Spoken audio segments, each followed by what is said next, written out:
नमस्ते बच्चों। नमस्ते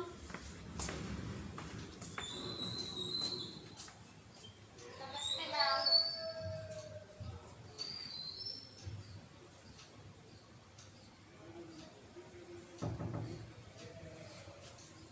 आज कौन सा पाठ करेंगे हम लोग?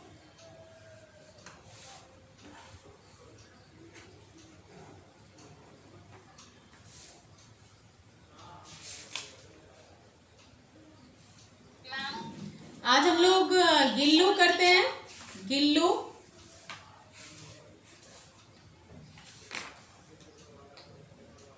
है ना? Okay ma'am.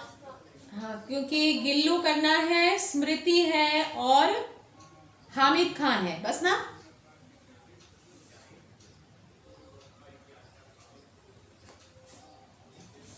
और मैम गिल्लू, स्मृति और हामिद खान। हाँ, यही 4 पाठ है। मैम और 2 पाठ भी और काव्य खंड का बचा है, फूल की चाह और खुशबू रचते हैं हाथ। हाँ, तो किसी एक किताब को कंप्लीट कर लेते हैं, फिर आगे बढ़ते हैं। नमस्ते मैम। Yes ma'am. नमस्ते बेटा।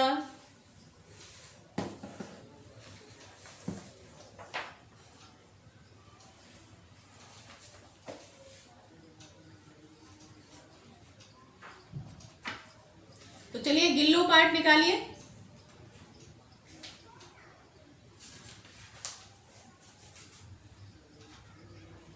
यस मैम, निकालिए। यस मैम, निकालिए।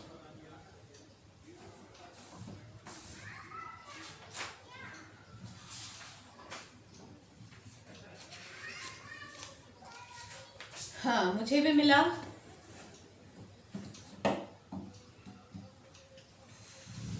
तो अब मैं आपको इसके छोटे छोटे खंडों में इसका सार सुनाती हूँ। पहले ध्यान से सुनिएगा, उसके बाद फिर हम लोग प्रश्नोत्तर करेंगे, ठीक है?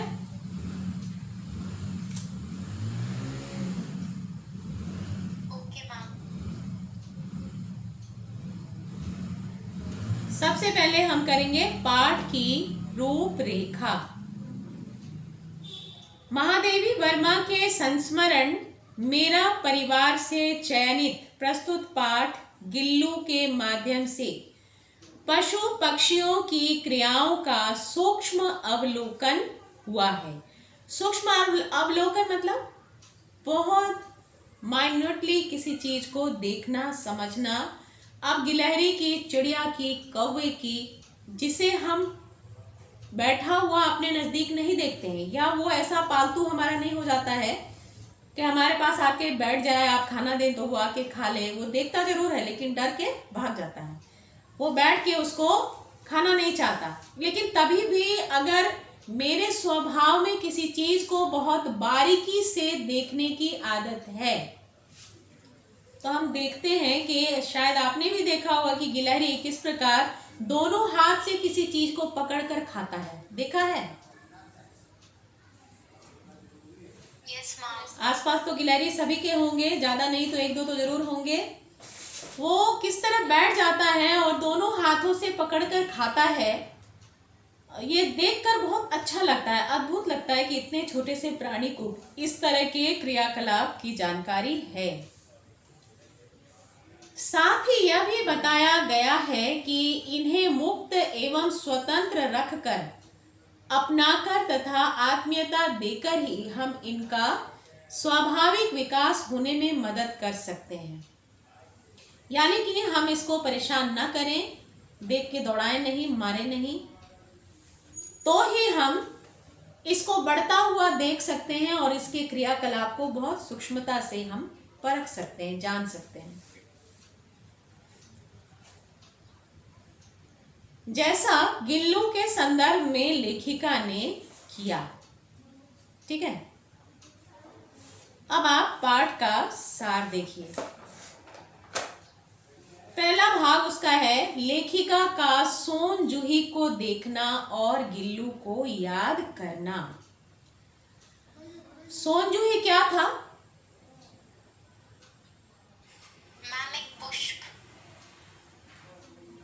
सोन जूही को देखकर लेखिका की स्मृति ताजा हो जाती है और उसे सोन जूही की पीली कली के रूप में गिल्लू याद हो आता है। गिल्लू एक नन्हा गिलहरी का बच्चा था जो कौवे की चोंच से घायल हो गया था और लेखिका ने उस नन्हे जीव की मरहम पट्टी करके उसे दूध और पानी की कुछ बूंदें पिलाकर स्वस्थ किया था। इस तरह स्वस्थ होकर गिल्लू लेखिका के पास उसके साथ ही रहता है। लेखिका के अनुसार सोन जूही की घनी हरी लताओं में वह छिपकर बैठता था तथा अपनी आकर्षक गतिविधियों से लेखिका के मन को आनंदित एवं चकित करता रहता था। अभी तो आप इस पाठ को पढ़ रहे हो, मुझे ऐसा लगता है कि छोटे क्लास में भी आपने इस पाठ को एक बार पढ़ा है। पढ़ा था? यस मैम वो गिल्लू ने सोना था। नहीं, सोना तो पढ़े ही हो, लेकिन मुझे ऐसा क्यों लगता है कि मैंने छोटे क्लास में भी एक बार पढ़ाया है इस पाठ को। मुझे ऐसा लगता है ज्ञान सागर में या खैर।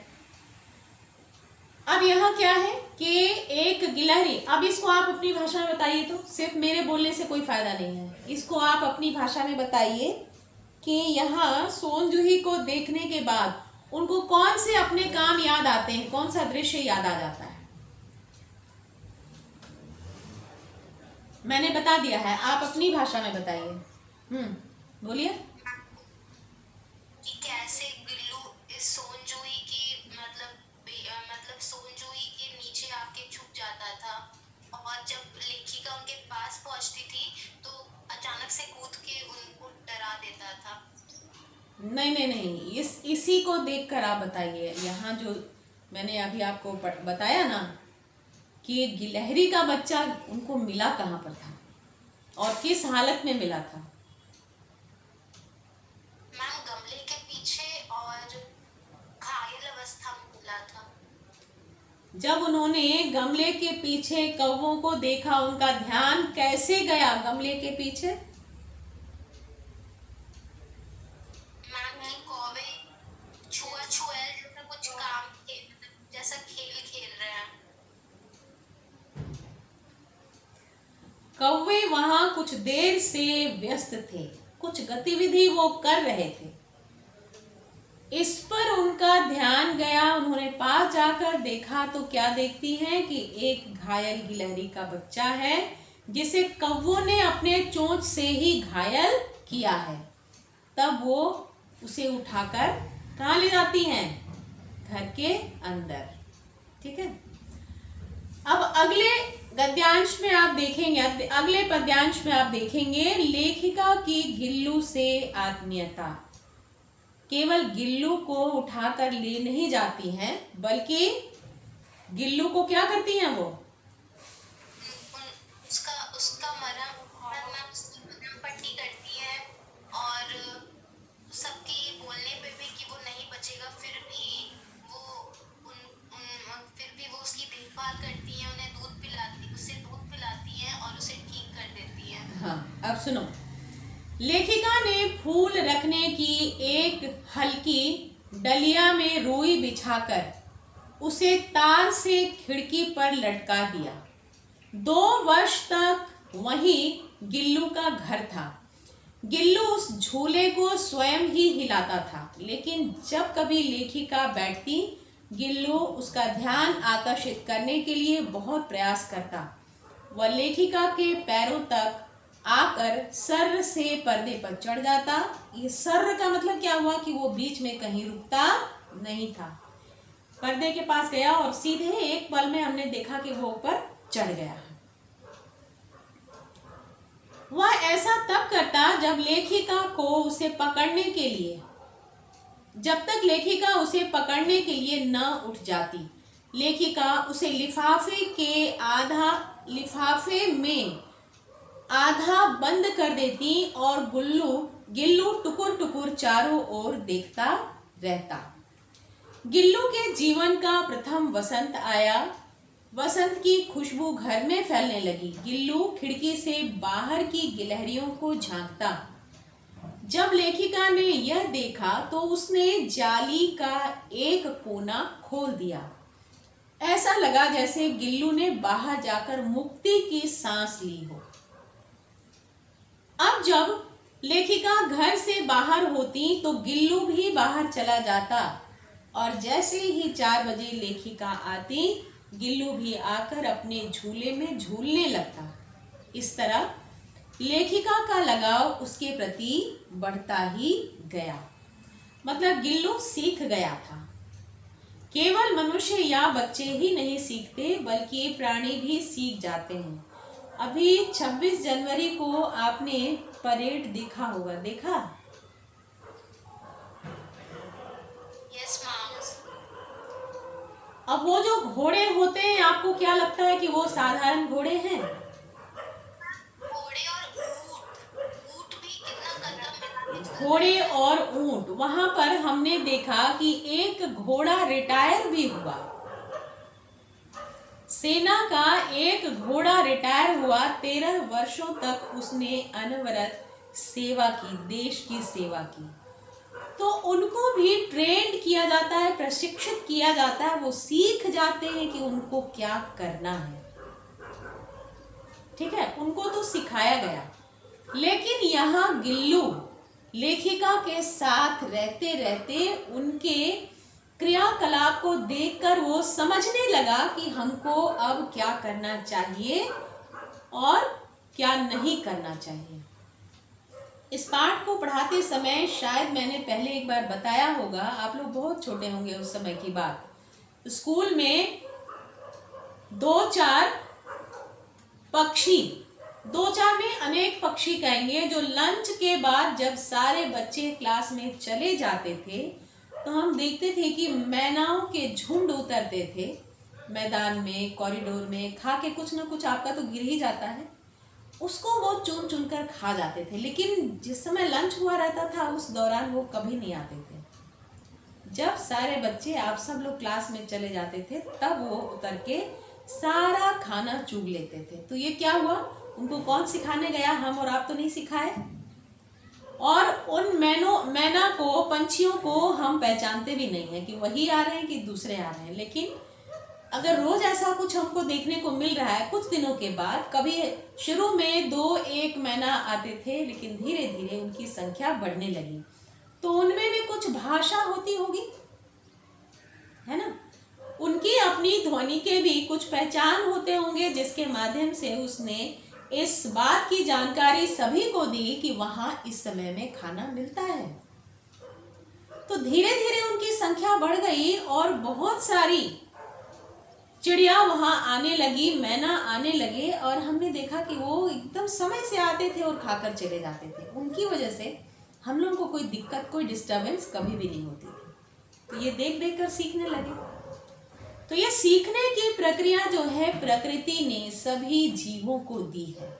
सभी देखते हुए सीखते हैं। आप भी पढ़ने लिखने आए हो, सीख रहे हो, आप भी बहुत कुछ देखकर समझकर सीखते हो कि अच्छा, इनके फला व्यक्ति के साथ किस प्रकार रहना है, इनके आदत कैसे हैं, इनके साथ हम कैसे एडजस्ट हो सकेंगे। तो ये धीरे धीरे देखकर सीखते सीखते आप भी उसमें कुशल प्रवीण हो जाते हो। तो यहाँ गिल्लू भी लेखिका के साथ रहने लगा था, इसलिए कि गिल्लू अब उनके गंध, उनकी आकृति पहचानने लगा था। उसकी जान उन्होंने ही बचाई थी, उसकी बहुत सेवा उन्होंने की थी, तकलीफ से उसे उबारा था। तो उनकी आकृति और गंध से गिल्लू परिचित हो गया था। इसलिए गिल्लू उनके साथ किस प्रकार रहना है और जब वो नहीं है तो किस प्रकार रहना है, दोनों बातें सीख चुका था। आगे बढ़ते हैं। एक कुशल परिचारिका के रूप में गिल्लू, परिचारिका किसको बोलते हैं? सेविका को, नर्स को। ठीक है। लेखिका का गिल्लू से इतना अधिक लगाव हो गया था कि जब मोटर दुर्घटना के बाद वह अस्पताल से घर पहुंची तो गिल्लू ने एक नर्स की भांति उसकी सेवा की। वह घंटों बैठे बैठे लेखिका के बाल सहलाता। कल्पना करो तो कि गिलहरी बैठ के बाल सहला रहा है, कैसा लग रहा है ना। गिलहरी बैठा हुआ है पास में और वो बाल सहला रहा है अपने छोटे छोटे नाखूनों से। कितना अद्भुत, अनोखा लगेगा। और इससे आराम भी बहुत महसूस होता होगा उनको। लेखिका महादेवी वर्मा बताती हैं कि उनके अस्पताल में भर्ती रहने के दौरान गिल्लू ने अपना सबसे प्रिय खाद्य पदार्थ काजू भी नहीं खाया। यानी कि उनको नहीं देखकर उसके मन में उदासी आ गई, भय हो गया कि जाने क्या हुआ, कहाँ चली गई। बोल पूछ तो सकता नहीं था, लेकिन जो कुछ वो अपने मन की अभिव्यक्ति के लिए कर सकता था उसने किया। क्या है? अपना प्रिय भोजन उसने छोड़ दिया। लेखिका ने जब अस्पताल से लौटकर गिल्लू के झूले की सफाई की तो उसमें काजू भरे मिले। इस घटना से भी यह प्रमाणित होता है कि गिल्लू के अंदर लेखिका के प्रति अत्यधिक आत्मीयता की भावना मौजूद थी। आपके पास आपके पेट होंगे, हैं आपके घरों में?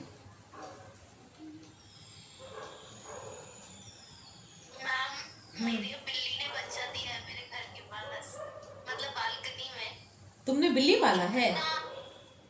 तुमने उसको पाला? खुद आ गई है? अच्छा, उसके बच्चे को पालने की। तो वो परेशान नहीं करती है? वो परेशान नहीं करती है बिल्ली?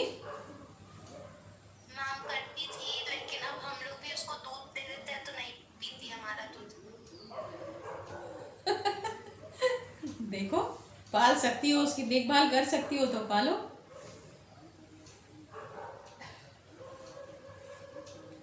अब सबसे मार्मिक अंतिम बात जिसको हम लोग पढ़े, अब गिल्लू का अंत और लेखिका का विश्वास।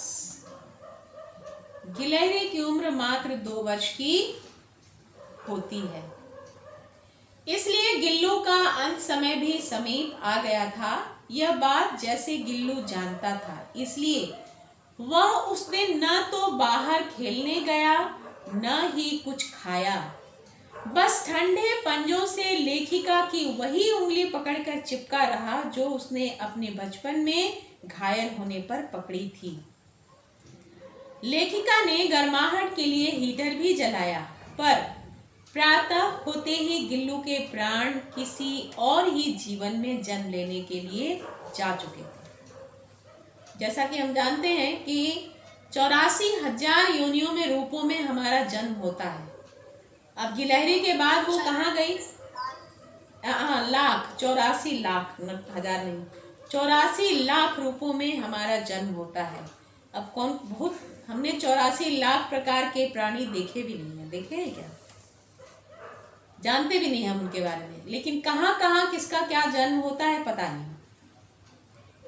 अब गिल्लू के प्राण भी ऐसे ही अगली यात्रा के लिए निकल चुके थे।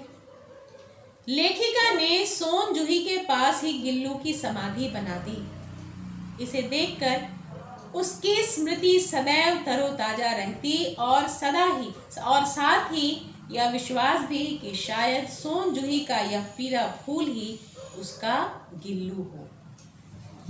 हम अपने मन के भय को कहीं सकारात्मक, नकारात्मकता को कहीं सकारात्मक रूप से जोड़ देते हैं और थोड़ा अपने मन को आराम देते हैं। अब पता नहीं प्राणी 84 लाख योनियों में पेड़ पौधे भी हैं क्या, मालूम नहीं, हो सकते हैं। है तो फिर पेड़ पौधे तो सहस्त्रों वर्षों तक वैसे ही खड़े रहते हैं, तो प्राणी वहीं पड़ा रहेगा।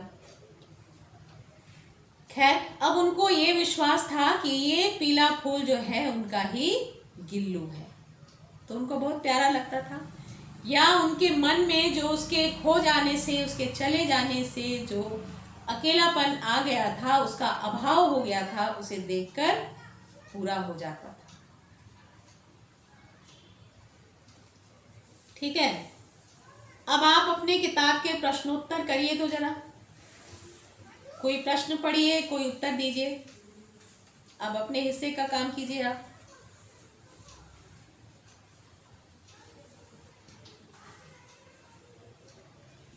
बॉयज तो आजकल कोई क्लास में आ ही नहीं रहे हैं ना। एक पीयूष है। मैम पढ़े। हाँ, सोनजोई में लगी पीली कली को देख लेखिका के मन में कौन से विचार उमड़ने लगे। उत्तर दीजिए, कोई उत्तर दीजिए। सभी कोशिश कीजिए, सभी करिए काम।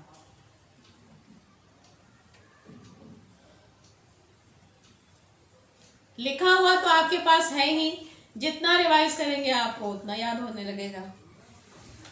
मैम सोनजोई में लगी पीली कली को देखकर लेखिका के मन में छोटे से जीव गिलहरी की याद आने लगी जिसको वो गिल्लू कहकर पुकारती। हाँ, दूसरा प्रश्न। मैम इस प्रश्न का उत्तर हम लिखे हैं। हाँ बोलो।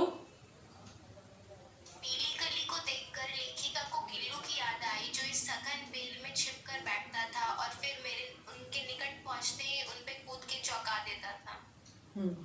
ठीक है, किसी और को बोलना है?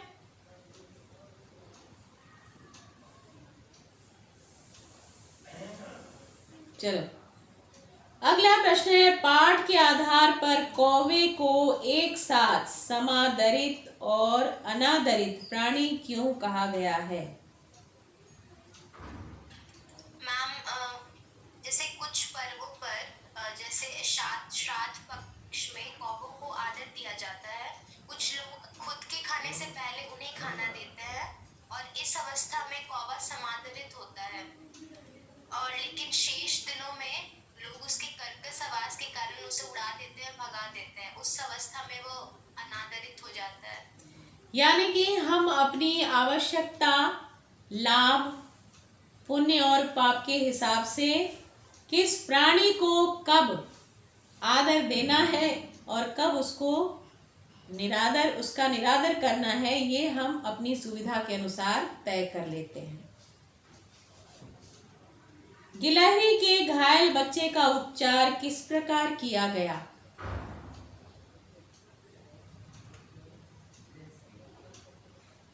मैम गिलहरी के बच्चों को कमरे के भीतर लाया गया और उसके घाव की साफ सफाई के बाद उस पे पेनिसिलिन का मरहम लगा के और दूध के 2 बूंद टपका के उसका इलाज किया गया।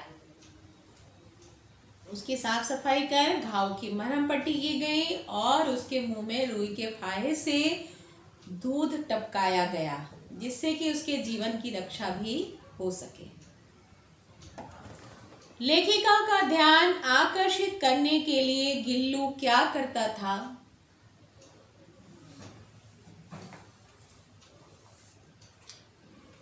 मैम वो क्या करता, वो जब भी लिखने बैठती तो गिल्लू अपनी ओर ध्यान आकर्षित करने के लिए उनके पैरों तक पहुंच के सर से पर्दे पे चढ़ जाता और उसी गति से फिर नीचे उतरता। हाँ। और उसका ये क्रम तब तक चलता रहता जब तक लेखिका उसको पकड़ने के लिए ना उठती। हाँ, अब जैसे एक बच्चा है, उसे ऐसा लगता है कि उसके माँ बाप हर समय अपने ही काम में व्यस्त रहते हैं, मेरी ओर ध्यान नहीं देते हैं। आप इस बात को उसके साथ मिलाइए।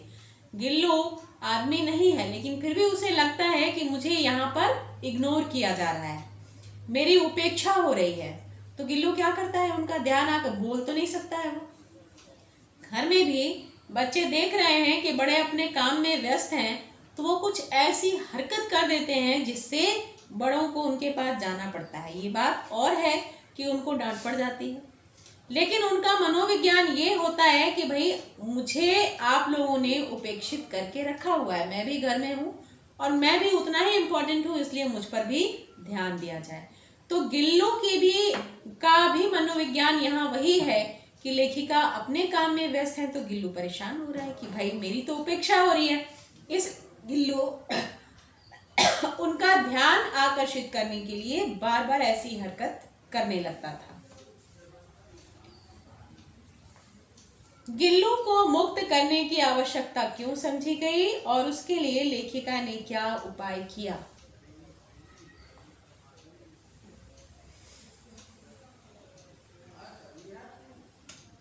मैम, बसंत ऋतु में जब बसंत आया तो फिर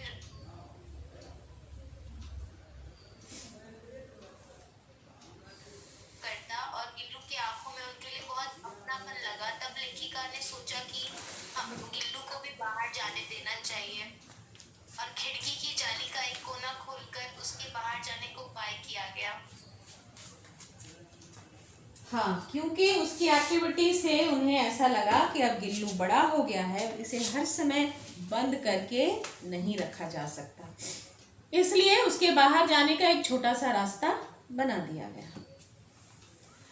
गिल्लू किन अर्थों में परिचारिका की भूमिका निभा रहा था?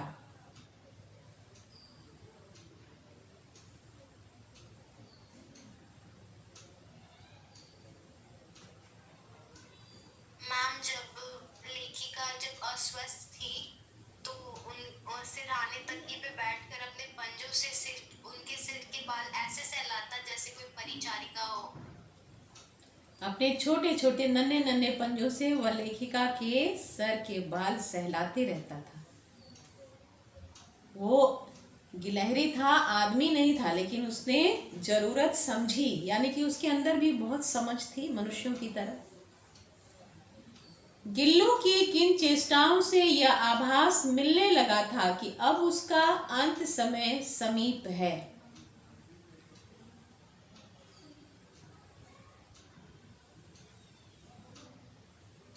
मैम, ये था कि गिल्लू ना दिन भर ना कहीं गया, ना कुछ खाया, ना बाहर गया और रात में अपने झूले से नीचे उतरकर लेखिका के पास उनके बिस्तर पर आकर उनकी उंगलियों से चिपक गया और उसके ठंडे हो रहे पंजों से ये आभास मिलने लगा कि उसका अंत समय निकट है।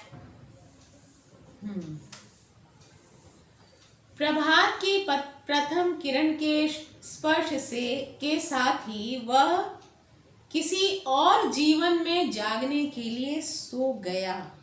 वह किसी और जीवन में जागने के लिए सो गया। आशय स्पष्ट कीजिए।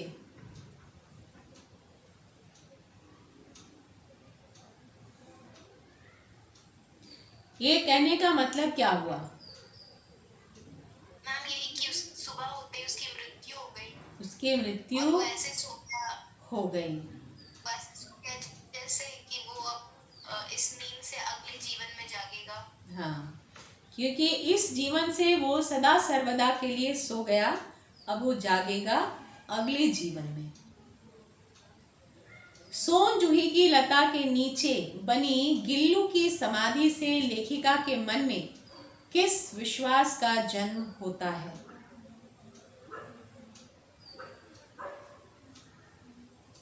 मैम, यही कि किसी बसंत ऋतु में जब सोन जूही की नन्ही कली खिलेगी तो वही नन्हा जीव उसके खिले फूलों में उन्हें दिखाई पड़ेगा। उन्हें लग रहा था कि ये जो पीले फूल है वो उनका गिल्लू ही है। अच्छा, बाकी के लोग एक शब्द नहीं बोल रहे। क्या आप क्लास ऑन करके सो गए हो? कहीं चले गए हो, क्लास में नहीं हो? लग तो ऐसे ही रहा। कितनी गलत बात है, बताइए। आप क्लास नहीं करना चाहते हो। चलो, अब हम परीक्षा की दृष्टि से 5 तारीख से क्लासेस खुल रहे हैं ना? क्या बेटा? मैम, 7 फरवरी से क्लासेस शायद खुल जाएंगे। देखो, नोटिस का इंतजार कर रहे हैं हम लोग। मैम, पेपर में आया था ऑर्डर। अच्छा, तब तो फिर खुलेंगे। चलिए, अब देखते हैं परीक्षा में इस प्रकार के बड़े वाले प्रश्न जो आते हैं 5 नंबर वाले, उस पर थोड़ा ध्यान दें। गिल्लू लेखिका को किस परिस्थिति में मिला था? लेखिका ने उसका उपचार किस संवेदनशीलता के साथ किया था? अब ये 5 नंबर का प्रश्न है, इसलिए थोड़ा विस्तृत उत्तर इसके लिए देना होगा। मैम ये हमारे बुक का नहीं है। नहीं, बुक में नहीं है, ओके आपको सोच कर बोलना है। बोले हाँ बोलो। लेखिका को गिल्लू घायल अवस्था में मिला था और उन्होंने उसका उपचार करने के लिए मतलब लेखिका ने गिलहरी के घायल बच्चे को उठाकर अपने कमरे में ले आई और उसके घाव को रुई से पोंछा, उस पर दवा लगाई, फिर उसके मुंह में दूध डालने की कोशिश की, परंतु उसका मुंह खुल न सका। कई दिन के उपचार के बाद उसने एक घूंट पानी पी लिया। 3 दिन के बाद उसने आंखें खुली और धीरे धीरे स्वस्थ हुई। थोड़ा और बड़ा करना होगा, 5 नंबर इतने में नहीं मिल पाएगा। यस देखो मैम, हम बोले देखो, क्वेश्चन जो है ना वो 2 भाग में है, ठीक है। गिल्लू लेखिका को किस परिस्थिति में मिला था, पहला उत्तर इसका होगा। लेखिका ने उसका उपचार किस संवेदनशीलता के साथ किया, तो पहले भाग के उत्तर को दूसरे भाग से मत जोड़ना, तब उत्तर थोड़ा लंबा होगा, ठीक है। मैम तो वो पूरी घटना को हमें उस पूरी घटना को बताना होगा। हाँ, 5 नंबर कैसे मिलेगा? Yes ma'am. ये समझो कि एक अनुच्छेद लिखने के बराबर है, ठीक है। जैसे लेखिका टहलने गई थी, गमले के पास उन्हें 2 कौवे कुछ विशेष कार्य करते नजर आ रहे थे, जैसे वहीं पर वो बार बार चोंच मार रहे थे, क्या कर रहे थे। लेखिका वहां जाती हैं देखने के लिए कि आखिर क्या बात है। जाकर देखती हैं कि एक गिलहरी का छोटा सा बच्चा पड़ा हुआ है, जिसे ये अपने चोंच से घायल कर भी रहे थे, ठीक है, मार रहे थे उसको। तो फिर इन्होंने कौवों को भगाया और गिलहरी के बच्चे को उठाकर अपने घर में ले जाती हैं। परिस्थिति मिलना तो इतना ही तक हुआ ना।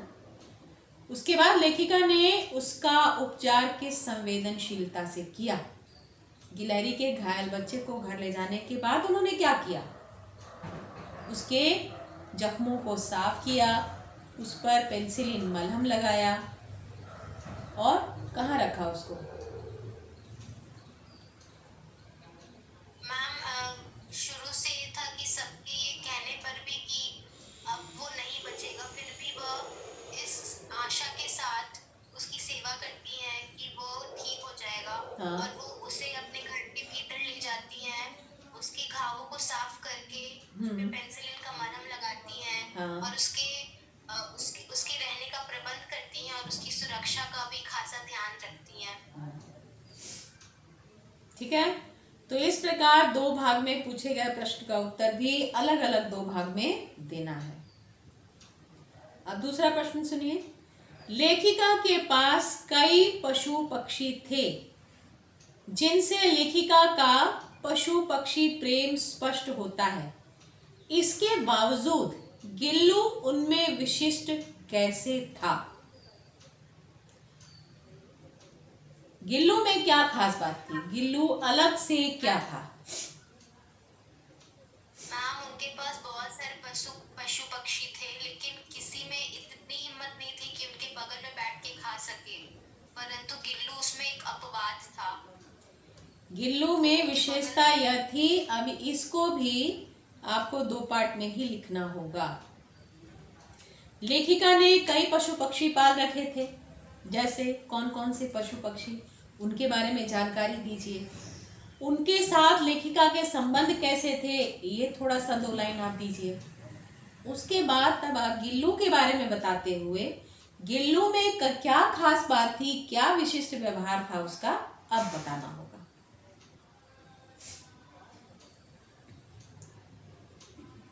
लेखिका के पास कौन से पशु पक्षी थे ये तो नहीं पता, लेकिन अरे लेकिन कौन से पशु पक्षी थे लेखिका के पास, इसमें नहीं लिखा हुआ है। मैम लिखा नहीं, लेकिन सोना चैप्टर में लिखा था। हाँ, सोना चैप्टर में तो सभी लिखा हुआ था, है ना।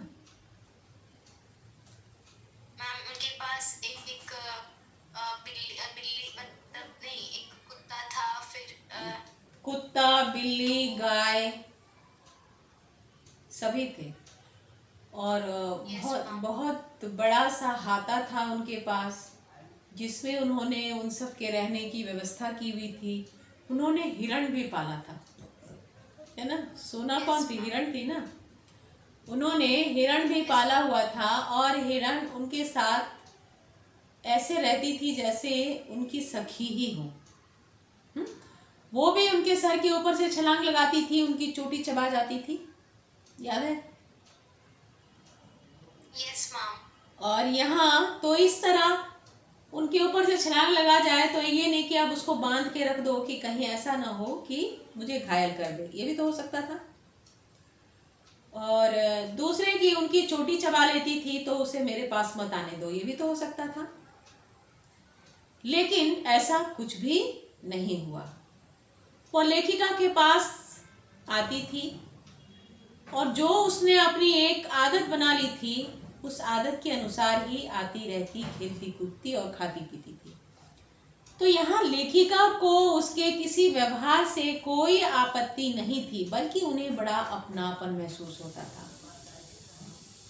ठीक है ना। तो ये क्या था? प्रेम। अब आपने ही जो पेट अपने घरों में पाल रखा होगा, वो आपके साथ साथ आसपास घूमता रहता होगा। आधे घंटे 15-20 मिनट भी आप उसको नहीं देखते हो तो अरे कहाँ चला गया, होता है ना। तो ये उसके प्रति आपका प्रेम है। आपको उसके व्यवहार से कोई आपत्ति, जिसको आपत्ति रहेगी वो पालेगा ही नहीं, और जो पालता है वो उसको उसके व्यवहार के साथ ही उसको स्वीकार करता है। अब गिल्लू इनमें से क्या विशिष्ट था कि गिल्लू, उन्होंने अपने कमरे में ही गिल्लू को स्थान दिया हुआ था। छोटा सा प्राणी तो था ही था वो। और जब वो कुछ खाने बैठती थी तो गिल्लू टेबल पर बैठ जाता था और उनके साथ ही उनकी थाली से उठाकर खाने भी लग जाता था।